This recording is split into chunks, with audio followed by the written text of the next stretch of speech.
Most of my modular buildings are on what's called a MILS plate. It stands for a Modular Integrated Landscaping System. So why you'd want to do it is, first off, you're able to add these new road base plates and create little roads with curbsides. And so it overall gives depth. And like say, if over here, we'd have no way of adding a road because we use these road plates and it'd be taller, which would look a little funky.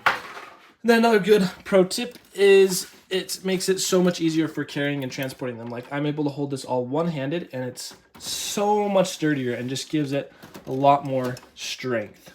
And then it's also able to give that depth. So like up here you have your normal your normal height, and then say you need to go down into a little valley, or you can make a little stream. It just can give that little extra depth. So there's extra details. So now let's go over how we make them. So we just start with a normal base plate. And this is like what most modular buildings come on. You just would build straight onto the base plate. But instead of building straight onto the base plate, we build this plate, which starts with a base plate. Then we just add these pin connector holes, which on every corner. And I like doing them just on the corners. You don't have to do every single corner, but it's just, you do them there so that later when you run in, you don't run into problems of being like, oh, I need to use my pin connectors to connect in between the two cities to make sure they don't fall apart or escape. And then you're like, oh, there's none there. So if you make it in every corner, then boom, you snap it together.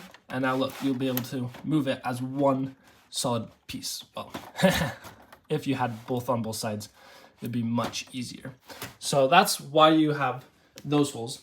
And then you basically just end up putting bricks all through around the edge and then within the center. So it ends up becoming just like this. And then you can top it with any sort of plates. So you have your layer of bricks, and then you just take plates. I like using these big ones because it's super easy, fast. And then, like, look, in 10 seconds we have our modular plate. And then we use this to build on top of. So I always make one of these, and whenever I get a modular Lego set, and make one and then build it on top of that, because then it has this nice sturdy plate instead of flimsy plate. And then it also will, all the other benefits that we get.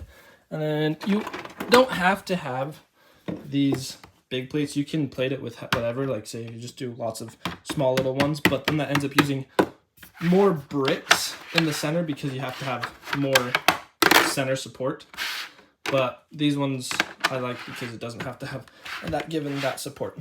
And then also I'll just give you a heads up of like the pricing out of all this. So a base plate, $5 to $7, and then the bricks in the center probably will end up costing less than $5, but we'll say like $2 to $3. So with the base plate and all the bricks, that would be about $10.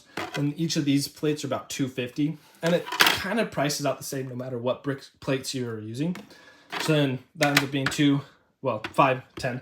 So the overall price is $5, $10, $15, $20. So it's $20 for one modular base plate, MILS plate. But I personally would say they are worth it and recommend it.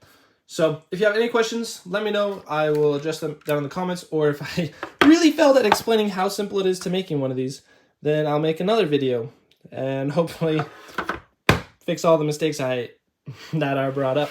But that is it. Good luck to all of you in making your Lego cities.